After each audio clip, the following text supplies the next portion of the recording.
Hello and good afternoon from Portsmouth. Tim Cooper with you live from the entrance to Portsmouth Harbour, where we're beginning our second live stream here on BFBS Forces News YouTube and Facebook channels.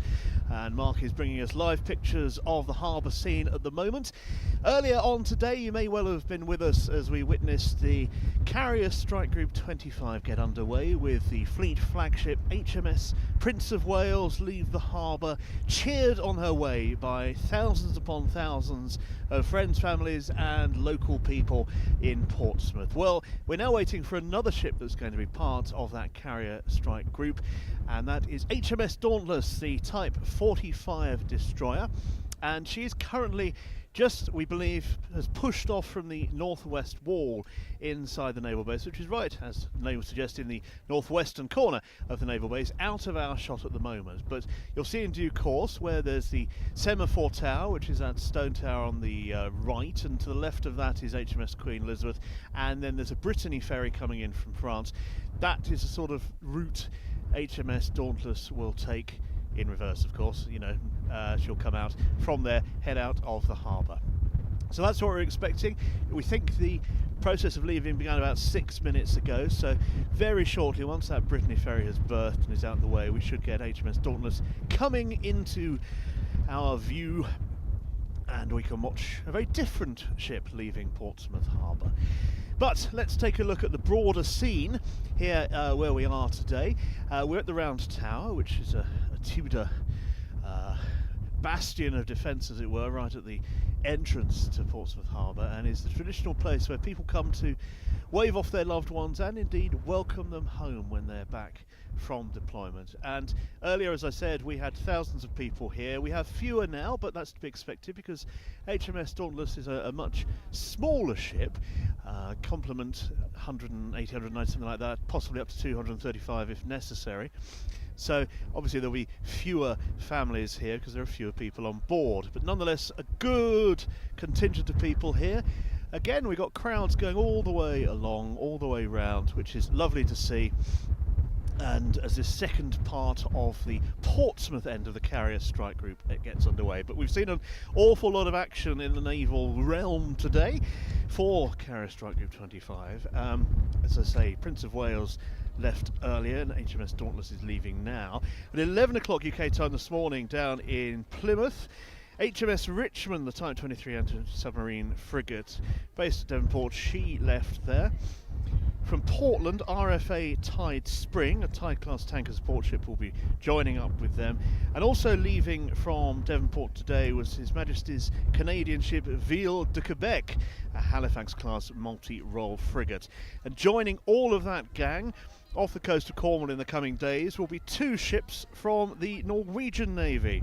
His Norwegian Majesty's ship Roald Amundsen, and His Majesty's Norwegian ship Maud, which is a tanker support ship, and the previous one, Roald Amundsen, is a Nansen-class anti-submarine frigate. So it really is a massive selection of assets joining this Carrier Strike Group 25, which is heading from its rendezvous off the coast of Cornwall, heading across to France to do some exercises there first, and then making its way through the Mediterranean, joining up with a strong contingent in the form of Italian Carrier Strike Group there, and doing exercise in the Mediterranean before heading through the Suez Canal and out further into the Red Sea and out into the Indo-Pacific region, taking in the Middle East and Japan and Australia. So a massive deployment, 8 months, 220 odd days that equates to, and that's why of course so many people have come out both here in Portsmouth and I'm sure down in Devonport as well to wave off their ships, which are filled with their loved ones. But it is a massively important deployment for the Royal Navy, this one. It sends a clear message about its capability. There aren't many nations that can bring together a carrier strike group, and it also shows, because of the inclusion of some of our closest allies like Norway and Canada, but also Spain along the route and many other nations as the ships journey through that strike group. It does show the quality and breadth that the Royal Navy has in terms of its allies around the globe. So, an important day in Portsmouth that's been warmly respected by the people so far, and I'm sure that will continue as we see HMS Dauntless come into view. Nothing visible just as yet, but as I suspected a moment ago, I think the Brittany Ferry will have to get into her berth first, and then that will free up space for HMS Dauntless to come round. You are watching Forces News, BFBS Forces News via YouTube and Facebook, and it's Tim Cooper with you. A very cold Tim Cooper, it has to be said now. The wind has really picked up here in Portsmouth this afternoon, blowing in really strongly from the south, coming in towards land here. But that hasn't prevented any of the shipping movements that we were expecting, which was rather good to hear. So the scene is set and we just await the ship, which hopefully should be very, very soon into our view. There's always a bit of hope and slight trepidation because things do change. There may be last minute changes for all sorts of reasons, and we're not privy to them, of course, so we have to trust that what's scheduled to happen will happen, and I'm pretty sure it will, because so far everything has gone completely to plan. Normally, when the ships are at the northwestern wall, you first get a glimpse of a funnel or a radar mast moving along the horizon, which is what we might see at the moment. Shake of the head, though, from Mark Hurd, my cameraman. He sees no ships, as somebody once said. Good stuff. We've talked a little bit about the carrier strike group and the shipping involved as multinational and beginning to come together off Cornwall in the next few days, but a massive part of the operation involves the air assets that will be on board. So we'll have F-35Bs from RAF Marham on Prince of Wales, of course. When we saw the carrier leave earlier, we noted a number of helicopters on board, some Merlin and Wildcat. There are two types of Merlin involved in Carrier Strike Group 2025. The Mark II is an anti-submarine helicopter based out of RNAS Culdrose, and they will be based on board HMS Prince of Wales, but also on Type 23 frigate HMS Richmond. And they're from 814 Naval Air Squadron and 820 Naval Air Squadron. Merlin Mark IVs as well, they're the commando helicopters based at RNAS Yeovilton. They're on HMS Prince of Wales from 845 Naval Air Squadron. Also joining the party from Royal Naval Air Station Yeovilton are the Wildcats, and they'll be on HMS Dauntless, the ship they're waiting to see in the next few moments, but also on His Majesty's Norwegian ship Roald Amundsen. So again, that joint working stretching to not just ships coming together, but ships and air crew from different nations working off each other's platforms. So real joint working going on there. In recent years, we have all seen the impact that drone warfare is having on the battle space. Both initially, I remember seeing in Afghanistan in 2013, the big drones that would take off like a very small aeroplane and be controlled from a number of shipping containers. We're now seeing these very, very small disposable drones almost being used in war, particularly in Ukraine. And Britain is very much embracing the use of drones, and with that end, a number of systems from RNS Culdrose and the 700X Naval Air Squadron will be deployed on this deployment, and they are the T-150 Malloy and Puma drone systems. So I hope that gives you a little bit of a taste of the multitude of different applications and attributes that go into making a carrier strike group. Well, we're still not seeing any sign of HMS Dauntless.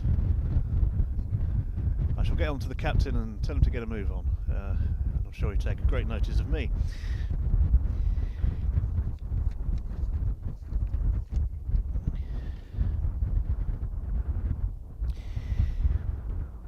Now, the government says that this deployment is very much a part of their plan for change, or indeed a foundation of its plan to change for the military, and it is a time of change that we are witnessing. The Strategic Defence Review is coming out soon, which will outline where defence spending will go, but we also have seen in recent weeks and months added commitment to defence spending within the United Kingdom, pushing it ultimately past that 2.5% of gross domestic product.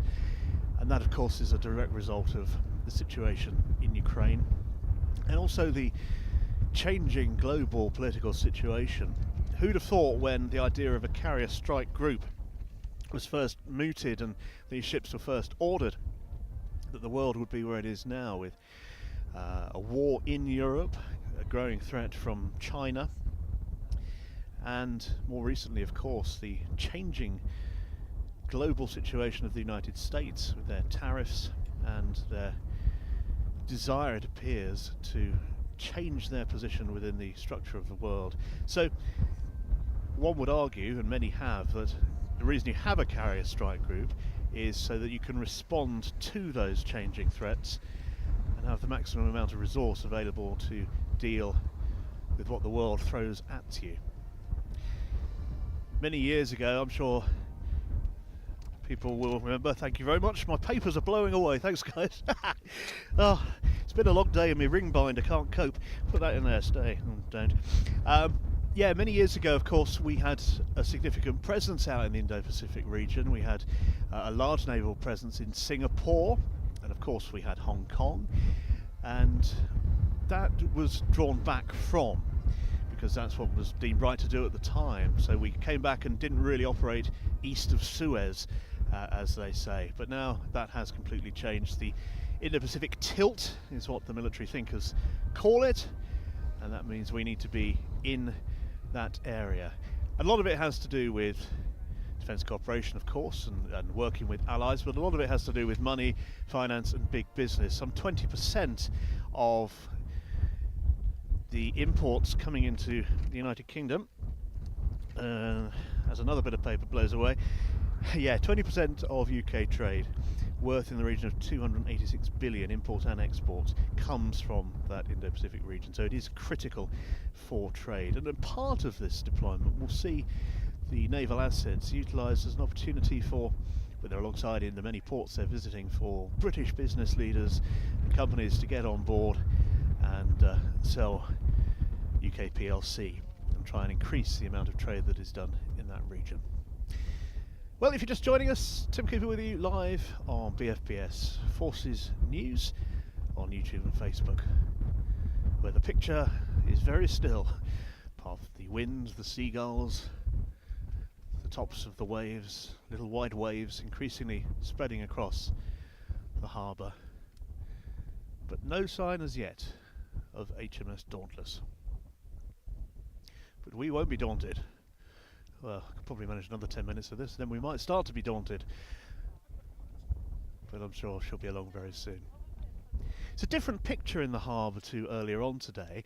If you're watching our earlier live stream, which you can re-watch if you want, or indeed watch for the first time by going over to our YouTube channel, the harbour very much locks down whenever there's a carrier movement because of the simple vast size of the carriers and also the rather small size of the harbour mouth and the available water to them. A large section of the approach to the harbour, all the way into the harbour and up to where the carriers tie up, is dredged and kept dredged at 10.5 metres to enable there to be plenty of water for them to transit. And as we saw today, HMS Prince of Wales left Portsmouth Harbour at pretty much low tide, which is very unusual. It was always designed and intended that the carriers could, but generally when we've been doing these things down the years, high tide is chosen gives more water under the keel, as it were, and more usable water each side of the carrier too. But success today at low tide. You may be able to hear some wonderful music playing in the background. That's one of the bands of His Majesty's Royal Marines, and they're sadly at the bottom of the tower, so we can't see them, but they've been entertaining the crowds all afternoon, which is lovely to see. A selection of melodies, some nautical, some not, but very much doing the trick to keep spirits high. And it has been a good atmosphere all day here in Portsmouth. There's always some sadness when loved ones go on deployment, particularly for such a long time. And many, as we saw on the carrier earlier on, are going on their very first long overseas deployment. And I'm sure it's a mix of trepidation and excitement and all sorts of different competing emotions vying for position. We've covered a little bit about the various ships taking part, the aerial assets, but it's fascinating when you get the opportunity, as I've been lucky enough to do, to find out about some of the everyday bits of technology that are on some of these Royal Navy vessels. And I had the opportunity last year to go down to the River Liner, which is in Cornwall, just a sort of tributary almost of the Tamar there, and we had to go on something called a Vahana. Now that's been reclassed by the Royal Navy as a C-class, SEA C-class workboat, and they range in size from 11 to 18 metres, and 3 of them were on board HMS Prince of Wales as she left harbour, and they're utilised for all sorts of things right across the fleet. More than 30 of these have been built. They can go very happily at 30 knots. They are incredibly versatile and diverse in what they're being asked to do, from being on the carriers to being at Britannia Royal Naval College in Dartmouth, where they're used by the officer cadets, to some operations in harbour with the diving teams, and so on and so forth. The plan goes on much further. But the reason I mention this is that we had the chance to go on board and see what it was like, and we've made a lovely little film about the C-class workboat, and that is also on the BFBS Forces News YouTube channel. So once you've had enough of me rambling on about this, you can watch a bit more of me rambling on about the C-class, and also get a real look at what the boat is and see how technologically advanced it is, and how multifaceted it is in terms of what it can do for the senior service. So check that out, and don't forget to look at all the other various and many features and stories we have about the Royal Navy and indeed the other services, all on YouTube and the various other social media platforms as well. There is some excitement now coming into frame. It's a Whiteling ferry. So if you want to go to the Isle of Wight, that's the one to get. She will not be joining the Carrier Strike Group 2025. She does not have a number of helicopters on board, but probably has some vehicles and a number of passengers heading over to the Isle of Wight for a late Easter break. There we go, Victoria of Wight. Wonderful stuff. And as Frank Carson used to say, it's good, it's not the one. Oh, no, that wasn't Frank Carson, was it? That was the chap on catchphrase.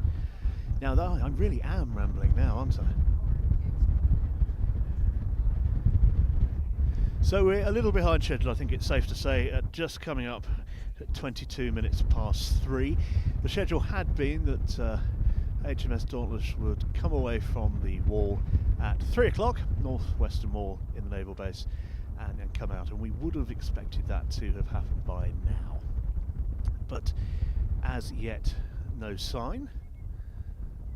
This is like there's a lot of jeopardy involved in this broadcast, isn't there? Will it happen? Won't it happen? I hope it will. And I'm sure it will. Everyone here is still waiting very happily to see what occurs. Oh, my top secret spies from within the naval community have given me an update, ladies and gentlemen. She has just left the wall, a mere 22 minutes late. I will hold that against them for all eternity. But that's good news. That means she should be here very soon. So if you're watching this for the first time, just come in at 22 minutes into the broadcast and all will be well. So there we go, that's the latest news. HMS Dauntless has now left, a little later than billed, and we'll be coming around that corner past HMS Queen Elizabeth, who is moored alongside and has a number of structures on the flight deck there, a lot of work going on to keep her ready for what is happening next. Let's focus in now on some of the other nations taking part and the vessels they're bringing to the party. And the Roald Amundsen, which I find quite hard to say, is the Norwegian ship that is taking part in this 134 metres long, a Nansen class frigate, top speed of 27 knots and a range of 4,400 nautical miles. Built in Spain, and the second of the Nansen class to be launched, a very new ship commissioned into the Royal Norwegian Navy in January 2018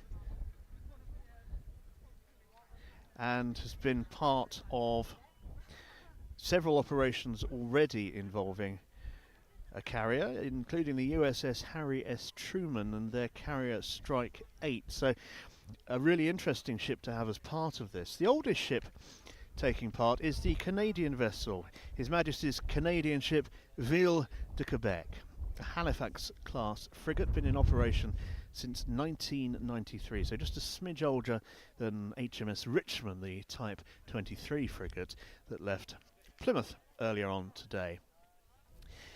And the captain of the Ville de Quebec has been really positive about his country being involved. It's a 30-year-old ship, first time it's ever been out to the Indo-Pacific region, and there's a lot of pleasure expressed by the captain about what that means for Canada, because they have been going through difficult times as well, with a very stark change and dynamic change in relationships between Canada and the United States. Canada, of course, a long-standing ally and friend of Great Britain. Now, as we're doing our canter through the various elements of this, His Majesty's Norwegian ship Maud is very similar to our RFA Tide Spring, is that they are support ships, both of them, and will support the other vessels on the exercise. Commissioned in 2019, built in Korea. Maud's a diesel hybrid, and we're increasingly seeing hybrid vessels involved. And she's a naval logistics vessel and has hangar space for 2 medium-sized helicopters and 43 core crew and up to 116 additional crew. Named in honour of Queen Maud of Norway, wife of King Haakon of Norway, King Haakon VII, I should say, of Norway.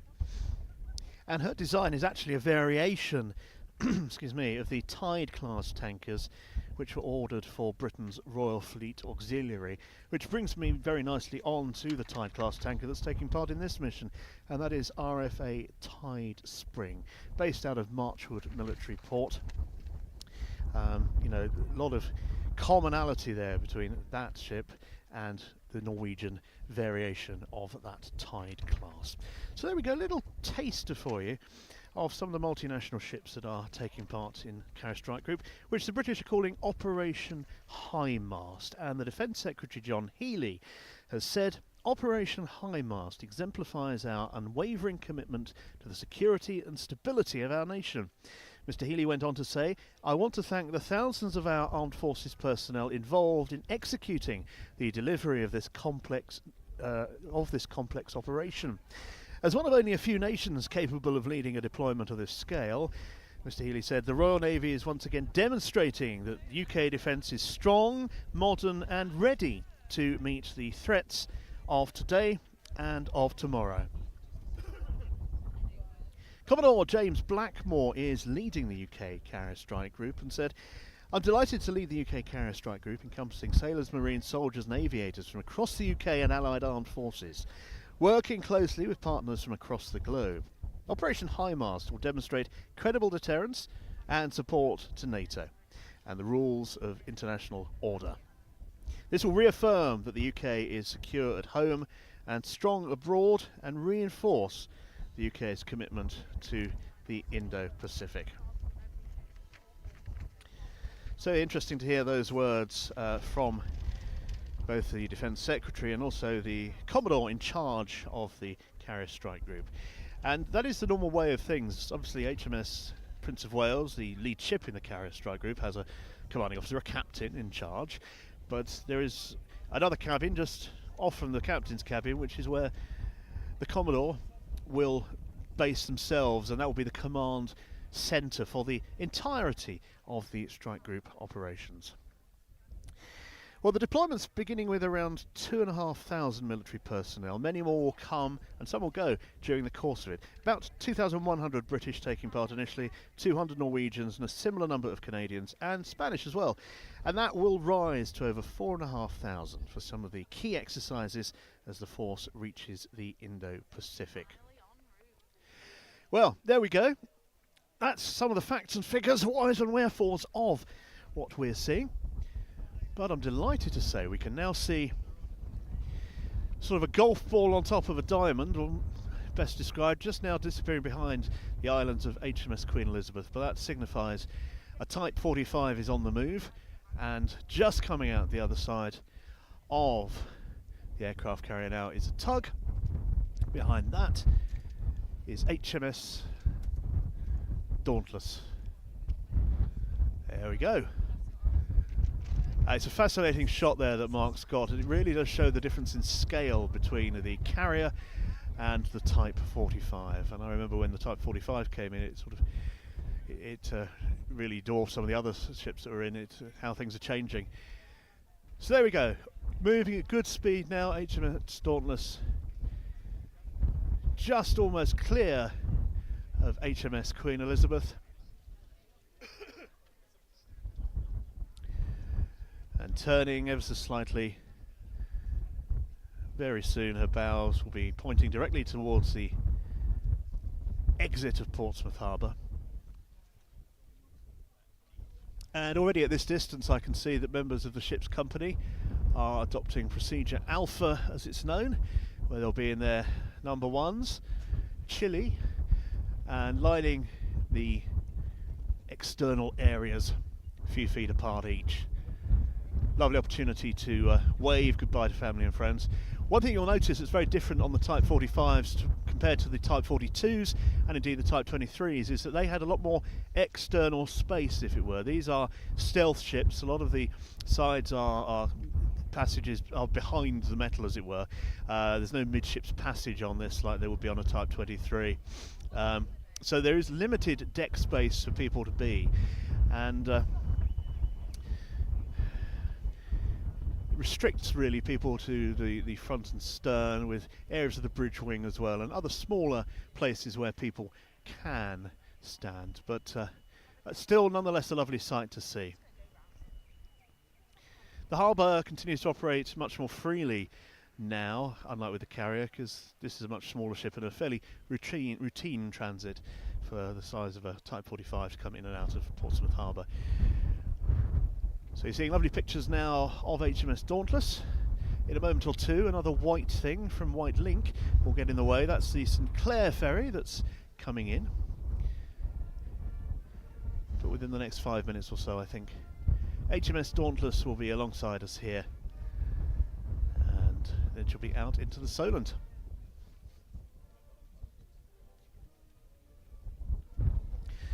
The first phase, as we've talked about, is the assembly phase, the meeting of the group. HMS Dauntless and HMS Prince of Wales head down the southern side of the Isle of Wight before going down the English Channel, and off the coast of Cornwall they'll all come together. The Norwegian ships directly from Norway, HMS Richmond, and the Canadian frigate, as we've described, coming from Devonport, and Tidespring from Portland, all coming together off that Cornish coastline and then heading straight away to off the French coast to carry out some aerial certification tests before beginning the journey proper into the Mediterranean. So all the pieces are coming together of this big maritime jigsaw.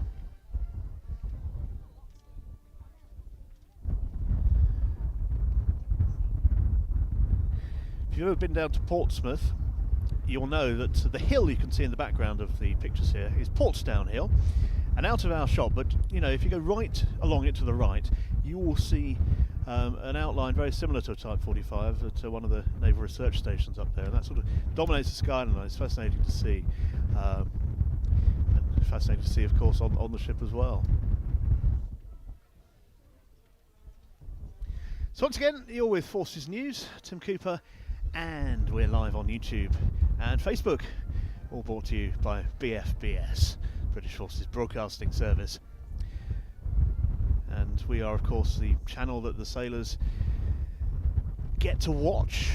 We have multiple channels on BFBS television and radio, of course, these days, but that's all streamed on board to the various British ships involved, wherever they are around the world. And I've been lucky enough recently to speak to a number of sailors who have said very nice things about BFBS services and how much they value them when they're away. They get a lot of sport, they get a lot of great TV programs, they get our news service as well. So that's it makes a little bit of a difference when you can, after a very, very hard period of doing whatever you're doing out at sea, to maybe chill out and watch a decent football match on a Saturday afternoon, and that's what we're very happy to provide. So they can be feared, they can not escape me, I will be there. So she's making stately progress towards us. Mark, if you turn to your left very quickly, you'll see a helicopter coming towards us just overhead. It is a Wildcat helicopter, and as I mentioned at the start, a Wildcat will be on board HMS Dauntless. I don't think this one will be landing on the ship. I think the Wildcat has just come to do a very nice gesture and fly past HMS Dauntless, which is wonderful to see. The Wildcat, of course, replacing the venerable Lynx. A much uprated airframe is the Wildcat, and very useful in a multitude of ways. There she goes, flying high over HMS Dauntless. Brilliant.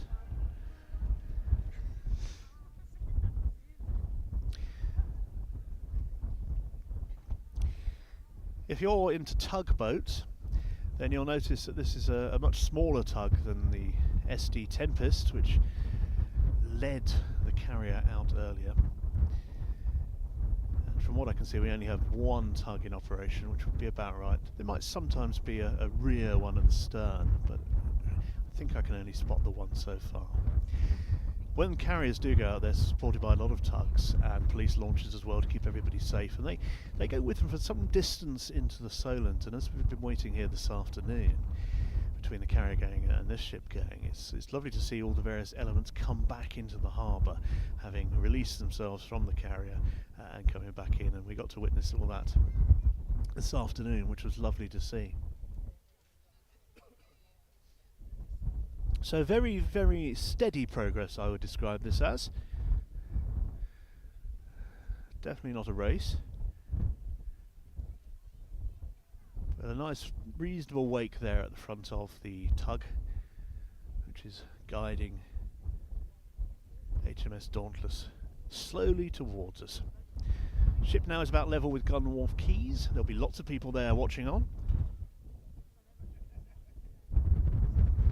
And very, very quickly now, she'll be alongside us.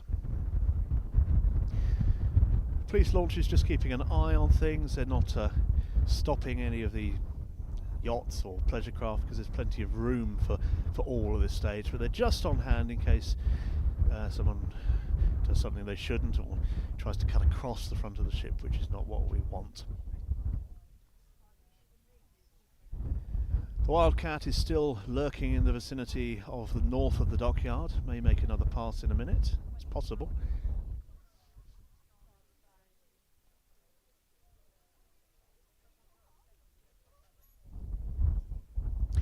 And as we get much closer to the ship, you can see that there are a number of crew standing along this side, quite likely the other side as well. I'm sure the families and friends who've come down will be eagerly seeing if they could spot their particular family member. Don't forget, if you're new to all that BFBS Forces News does, we have a radio station in the UK and various bases around the UK and overseas as well. So you can keep up to date with hourly news bulletins and 5 10-minute news programmes every single day, except weekends. And that really does bring you lots of news about the British Armed Forces and our partners. So tune into that if you're in the UK on DAB+, on FM at certain locations and FM overseas as well. Well worth a listen. Well, the Royal Marines Band have turned to the songbook that one would imagine at this point, and they're playing a gentle version of Sailing.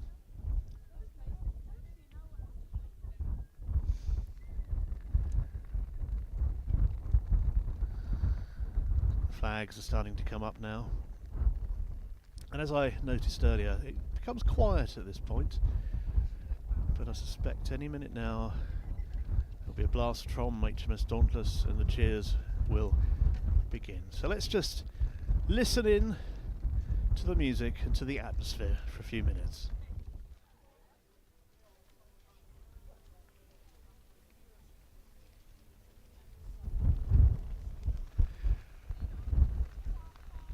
And just as we do listen in, the Wildcat helicopter is making another pass over the ship, just coming along now.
Large numbers of the ship's company there on the flight deck of HMS Dauntless, wearing the tabards that represent their different job roles on board. Lovely to see. You'll note also the White Ensign is flying at half mast, and I gather it was as well on board HMS Prince of Wales. I gather that's in honour of His Holiness the Pope, who of course sadly died yesterday. So a tribute there, we believe, from the Royal Navy.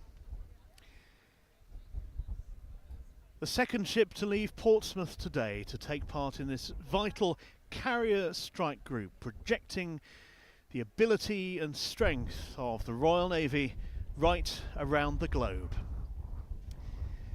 We really hope you've enjoyed our 2 live broadcasts today as the ship sails into the Solent. Thank you very much indeed for watching, and from cameraman Mark Hearn, me Tim Cooper and all the team back at BFBS HQ, thank you very much indeed for watching, and goodbye. All gods under radar. New to this year's final exercise is a drone attack. After 54 years of service, this iconic helicopter is retiring. NATO's top scientists are developing novel maritime solutions to give the alliance the upper hand.